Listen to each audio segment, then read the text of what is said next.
பிரியமானவர்களே, இயேசுவின் நாமத்தில் உங்களை வாழ்த்துகிறேன். எப்படி இருக்கீங்க? நல்லா இருக்கீங்களா?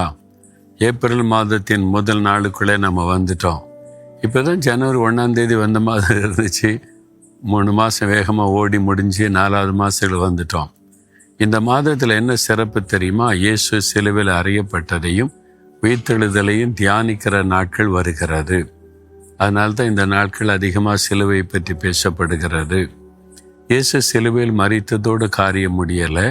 3வது நாள் உயிரோடு கூட எழுந்தார்.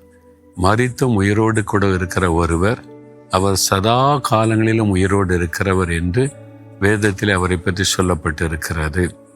உயிர்த்தெழுந்த இயேசு தன்னுடைய சீஷர்களை சந்திக்க வருகிறார்.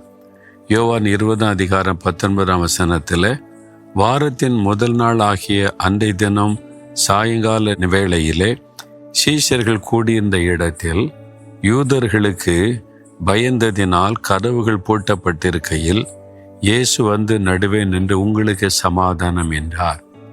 எனக்கு ஆண்டு சொல்லுகிறார், உங்களை பார்த்து உங்களுக்கு சமாதானம். என் மகனே உனக்கு சமாதானம், என் மகளே உனக்கு சமாதானம். இப்போ உங்களுடைய உள்ளத்தில் சமாதானம் அப்படியே தடுமாறுது. நிலையான நிரந்தரமான சமாதானம் இல்லை. சமாதானத்தை பாதிக்கிற ஏதோ ஒரு காரியம் உங்களுடைய உள்ளத்தில் வந்திருக்குது. அது ஏதோ ஒரு காரியத்தை குறித்த பயம். இந்த பயத்தினால சமாதானம் பாதிக்கப்பட்டு இருக்கிறது. அதுவும் தேவை குறித்த பயமாக இருக்கலாம், எதிர்காலத்தை குறித்த பயமாக இருக்கலாம், வேலை செய்கிற இடத்துல ஊழியம் செய்கிற இடத்துல வரக்கூடிய எதிர்ப்புகள், பொருளாதார மனிதர்களால் உண்டாக்கப்படுகிற பிரச்சனைகள் பயமாக இருக்கலாம். ஏதோ ஒரு காரியம் அல்லது சரீரத்தில் இப்படி ஒரு வியாதி வந்துட்டு என்ன ஆகுமோ என்கிற பயமா இருக்கலாம். அது உங்களுடைய சமாதானத்தை பாதிக்கிறது. இங்கே சீஷர்களை குறித்து அவள் யூதர்களுக்கு பயந்ததினால் அவங்கள 3 விதமான பயம் இருக்கிறது அவங்களுக்குள்ள. முதலாவது மனுஷரை குறித்த பயம். இயேசுவே சிலுவையில் அறைஞ்சு கொன்னிட்டாங்க இந்த மத தலைவர்கள், நம்மளை விட்டு வைப்பாங்களா? அந்த மனிதர்களை குறித்த பயம். 2வது எதிர்காலத்தை குறித்த பயம். 3 வருஷம் இயேசுவோடு இருந்தோம், எல்லாத்தையும் விட்டுட்டு வந்தோம், குடும்பத்தை விட்டு, வேலையை விட்டுட்டு, தொழிலை விட்டுட்டு வந்தோம். இனிமேல் என்ன பண்ணுறது? எப்படி வாழ்கிறது? இதுவரைக்கும் இயேசு உணவு கொடுத்தார், உடை கொடுத்தார், எல்லாமே இயேசுவோடு இருந்துட்டோம். இப்போ அவர் இறந்துட்டாரே, இனிமேல் என்ன பண்ணுறது அப்படின்னு எதிர்காலத்தை குறித்த ஒரு பயம். அடுத்தது மரண பயம். நம்மளை விட்டு வைப்பாங்களா? நம்ம எப்படி வாழ போகிறோம்? இந்த எருசலேமை விட்டு நம்ம போக முடியுமா? பயம், மரண பயம். இந்த மாதிரி பயம் அவனுடைய உள்ளத்தை சூழ்ந்து இருந்ததுனால கதவை போட்டி ரூமுக்குள்ளேயே உட்காந்துருக்காங்க, வெளியே போகலை. தோமா மட்டும்தான் வெளியே போயிட்டாரு.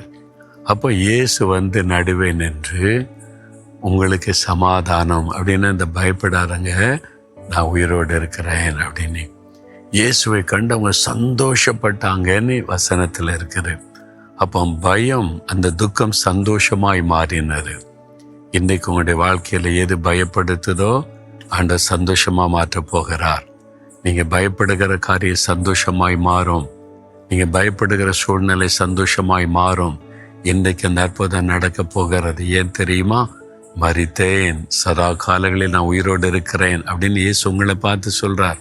என் மகனே மகளே பயப்படாத, நான் உயிரோடு இருக்கிறேன். மரணத்தை ஜெயித்து எழுந்துட்டேன், சாத்தானை ஜெயித்துட்டேன், நான் உலகத்தை ஜெயித்துட்டேன். அதனால் நீ பயப்படாத, உனக்கு ஜெயம் தருவேன்னு சொல்கிறார்.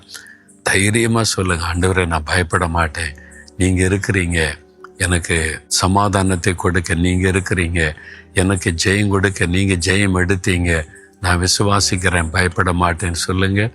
ஒரு பெரிய சந்தோஷம் உள்ளத்தை ஆட்கொள்ளும்.